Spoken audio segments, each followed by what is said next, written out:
Okay, so picture this scene. There's this young boy, right, just beaming, holding these scissors, about to cut a ribbon. Mm-hmm. It's for a new girls' school in a place called Shadbagh-e-Nau.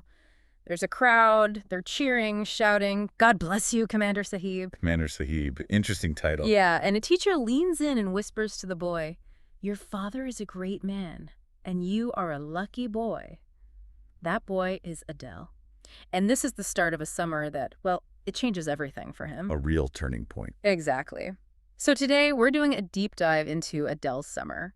His life seems perfect, privilege, a hero father, but it's all about to unravel. Exposing hidden truths, uncomfortable stuff. Totally. We're using this really personal story to see how perception and reality can just collide, how conflict, power, justice, how it all plays out in real lives. And our mission here really is to pull out the key insights, isn't it? How this one boy learns to see the world, like really see it, the messy parts too. Right. So let's start with that shiny surface. His father, Baba John Dear Father, his public image. Yeah, that school opening you mentioned. Exactly. The light green school, blazing sun. Baba John, he's tall, strong, bushy beard, giving this really animated speech. What was he saying? He's telling the locals, maybe 100 people, Afghanistan is mother to us all, but she needs her daughters too. As much, if not more. Wow. Powerful words. Got a big reaction, I bet. Oh yeah, huge applause. Lots of, "God bless you, Commander Sahib." Adel, the son, he's watching, just filled with pride. Then Baba John hands him the scissors. Let's the boy cut the ribbon. Lets the boy cut the ribbon. Long applause, shouts of Allahu Akbar. Adel's just bursting. You can just picture it.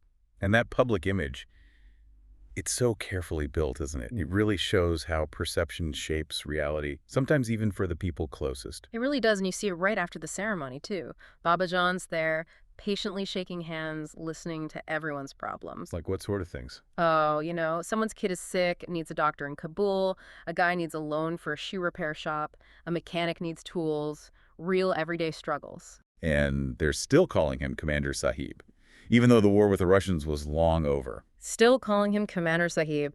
The title stuck from his jihadi days fighting the Soviets. And his good works were, well, pretty extensive. He did more than just the school. Oh, yeah. Set up a big clinic, free health care, paid for doctors, midwives, immunizations, brought full-time electricity to the town, dug wells, gave out business loans. Loans. That's generous. Yeah, though his bodyguard, Kabir, he kind of muttered that those loans were rarely, if ever, paid back.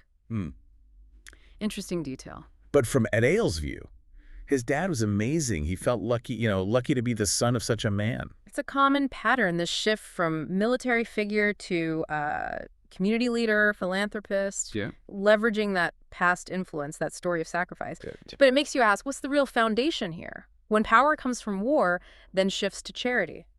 How solid is that? For the community, for the family even. That's the core question, isn't it? And if you look at Baba John's past, it's right there in the living room. Right. Framed photos everywhere from the jihadi days. Yeah, him leaning on a dusty Jeep, squatting on a burned-out tank, posing with his men next to a downed helicopter. The classic stuff. A war hero image. Totally. He even had the war wounds, got shot twice fighting the Russians, lost his spleen from one. He really believed jihad meant sacrifice, and that sacrifice earned certain rights and privileges, rewards now and in the afterlife. And Adel saw all this. Oh, yeah. Adel looked at those pictures and wished he'd been there fighting alongside him. Father and son, war heroes, that was his dream. Wow. Quite the aspiration for a kid. And then there's a newer photo, too. Baba Jan smiling next to President Karzai in Kabul, getting an award for all that humanitarian work. So the picture's complete, right? From fighter to respected leader. Exactly. Seems like a perfect transition. But then, let's look behind the curtain at Adel's actual life, this gilded cage. The house. The house. It's something else. 3 stories, bright pink and turquoise green paint. Soaring columns, mirrored glass like a skyscraper. Sounds extravagant. 9 bedrooms, 7 bathrooms. Granite, marble counters. Plans for a pool. And it's the only building standing in the old part of the village behind these thick 12-foot walls topped with barbed wire. Isolated. Very. Which brings us to the paradox. Right. This massive, luxurious place. But it's a cage. It really highlights the hidden cost of that kind of privilege. Adel's trapped, just like his mother in many ways. Luxury doesn't mean freedom. or happiness. Not at all. Adel is deeply, profoundly bored and lonely. Hasn't made a single friend in 2 years there. 2 years, wow. Can't even bike into town. Security reasons, they say. No classmates, he's homeschooled. He literally says he lives in a shrunken world and sometimes feels like chewing wood. Desperate for stimulation. And his mother, Arya. She's lonely too. She was only 14 when she married Baba John. Tries to keep busy, exercising to videos of sweaty blonde women, reading, gardening, watching Indian soap operas. Does she seem happy? She rarely wears the expensive jewelry Baba John brings her from Dubai. She only really lights up when her family visits from Kabul. A connection to her old life. Yeah. Adel's favorite thing to do with her. Building these intricate toothpick houses. It's sweet, but also sad because she tells him she always dreamed of being an architect. A dream deferred. And she tells him this unsettling story about how she got married. Baba John was actually supposed to marry her older sister, Nargis? What? Yeah, but then he saw Arya and basically said, nope, I want her, even though Nargis was already engaged to someone else. He just commanded her. Pretty much. Arya admits she was terrified back then, more frightened than anything else. Now she just kind of rationalizes it, saying to Adel, look at our lives, what's to regret? That's heavy. Trying to convince herself, maybe? Maybe. But then this isolated world starts to crack open. Golem arrives. Golem. Adel first sees him with his dad, Iqbal. Bajan's bodyguard, Kabir, just dismisses them like, buzzards. Really harsh. Not exactly welcoming. No, but Adel is desperate for a friend, so he figures out how to sneak out. Times the guard's rounds, bribes him with an iPod, then a watch. Clever kid. Resourceful. Yeah. Driven by loneliness. He meets Golem, same age, roughly. But Golem looks like he's lived a lot more life. Chipped tooth, split eyebrow. Adel notices he smelled, but he needs a friend so badly he doesn't care. Connection trumps everything else. Totally. And it's amazing how they connect, isn't it? Yeah, over soccer. It's almost cliche, but it's true.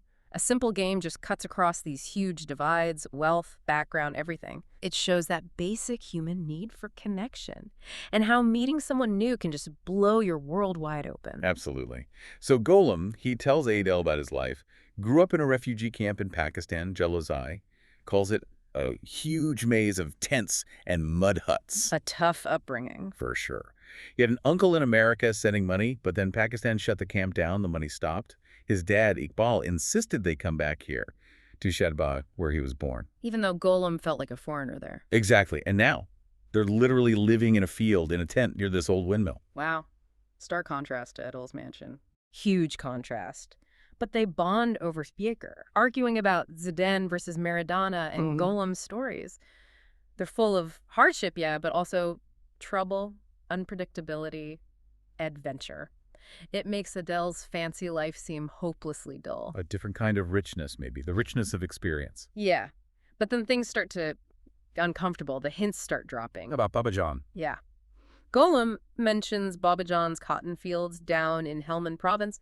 Just casually says, it's not cotton. Ominous. What does that even mean? Adel doesn't know yet, but later Adel confides in Golem. Tells him why they moved from Kabul. Someone shot up their house, tried to kill them. He tells Golem this. Yeah, maybe trying to find some common ground, shared danger. But Golem just shrugs it off. Yeah, I know. Your father picks his nose and people hear about it. Wow. So casual about it. It reveals everyone knows Baba John has enemies. These corrupt former mujahideen, Golem says, who spread rumors because Baba John wouldn't join their criminal schemes.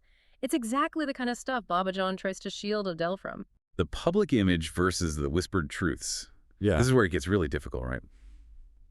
How do you square the benefactor image with these? Right. Accusations of injustice, history, power, money, it all gets tangled. Incredibly tangled. And it dictates who gets the mansion and who gets the tent in the field. Precisely. And then comes the direct hit. The moment Adel's world just shatters. They're standing on the land right by Adel's house near an old tree. And Golem just says it. This was my family's tree. This was my family's land. It's been ours for generations. Your father built his mansion on our land while we were in Pakistan during the war. Oh, my God. Just lays it out there. Right on the land itself. He says Baba John bulldozed people's homes, including the house Golem's father was born in, to plant his orchards. Devastating. How does Adel react? He feels sick, denies it flat out. My father is not a thief. He points to the school, the clinic, all the good things. Defending his father. Understandable. But Golem pushes back. Says his father has the ownership documents, the proof. But Baba John won't even look at them, won't talk to them, drives past them like we're stray dogs. Ignored. Powerless. Exactly. Adel tries to rationalize it at first, remembers his dad saying, the poor always complain about the rich, don't blame them. But the doubt, it's there now, it's festering. He can't unhear it. No. And he tries to ask his mother, subtly, about that factory in Helmand. And she pauses, gets evasive, says Helmand is unsafe. It just confirms Golem's hint it's not cotton. The pieces are starting to fit together in a horrible way. Yeah, and then it all explodes. Literally, Baba John's having a party, all his old jihadi buddies are there. Suddenly, glass shatters everywhere, women are screaming. What happened? An attack? It's Golem's father, Iqbal, standing outside, a rock in each hand, just staring. Adel's mother pulls him upstairs, trying to calm him down, saying he's going to talk to him, reason with people. But Adel doesn't buy it. He sees this cloud pass over her face, and he knows instantly whatever she says next, he can't trust it. That's a heartbreaking moment for a child, losing trust in his mother. Absolutely. Later, he finds a news article on his dad's computer. Headline, Former Commander Escapes Assassination Attempt. Whoa! They spun it as an assassination attempt. Yep.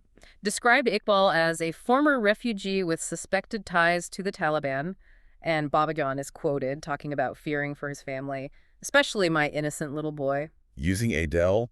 Wow, that must have hit him hard. This is the turning point. The article says Adel's dormant gears began to turn. He gets this new auxiliary sense. A new way of seeing everything. This is really the core of it, isn't it? The cost of losing that innocence. It's not just sadness. It's this heavy burden of knowing. It forces you to reevaluate everything. Your world, yourself, the people you love. Everything. He starts seeing his mother's secrets, how she keeps everything locked up inside. The unspoken things. He looks at his own house, the mansion, and sees a monstrosity, the monument to injustice. He realizes the respect people show his father isn't really respect. It's fear. Intimidation. Real foundation. And maybe the hardest part. He sees the wildly conflicting truths inside people. Not just his father or mother, inside himself, too. That complexity, good and bad, mixed together. He starts having nightmares, horrible ones, metal hitting flesh and bone. He feels physically sick around his father, wants to pull away, recoil. A visceral reaction to the truth. But even with all that pain, he feels this other current. He knows somehow he'll learn to accept it, this new reality, this new identity. Just like his mother did. Because what choice is there? What choice? He'll learn to love his father differently. It'll be more complicated, messier. He feels like he's jumped right over childhood into adulthood. And like his father said about being a war hero, once you became one, you died one. Adulthood is permanent. No going back. No going back. After all this, Adel tries to make some kind of amends. He offers Golem a leather coat, like a peace offering. For gesture. But Golem has more bad news. His father's ownership papers for the land, they burned in a small fire at the courthouse. Oh, come on. A small fire. Convenient. And guess what?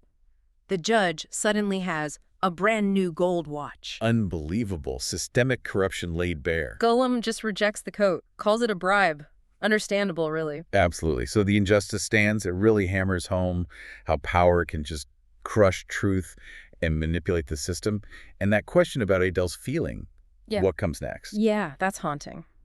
Adel pictures Golem's family having to leave, just looking for somewhere else to land. He sees Golem, now the man of the family, forced into hard labor, digging ditches, making bricks, becoming one of those broken down men you see working the fields. A future stolen. And then Adel finds something in the orchards, the place where Golem's family home used to be. What does he find? Half a pair of eyeglasses, snapped at the bridge. The lens is cracked like a spider web, and the temple part, it's crusted with dried blood. Jesus. Iqbal's glasses. From the confrontation. It seems likely. And Adel thinks about tossing them into a ditch, hiding the evidence. And he suspects. He suspects that when he walks away, the main thing he'll feel is relief. Relief? Wow. What does that mean? Is it just him becoming numb? Or is it a survival mechanism? A way to cope when the reality is too awful and you can't change it? It's a tough one. It really is. So Adel's summer, it started with pride and privilege and ended with him seeing these incredibly complex, painful truths about his family, his world. A complete transformation. Yeah. A heavy one. And it leaves us, and you listening, with a big question, I think. How do we manage these kinds of conflicting truths in our own lives, in our families, our communities? What does it really mean to grow up, see things as they are, and then carry that weight? That's definitely something to think about long after this deep dive is over.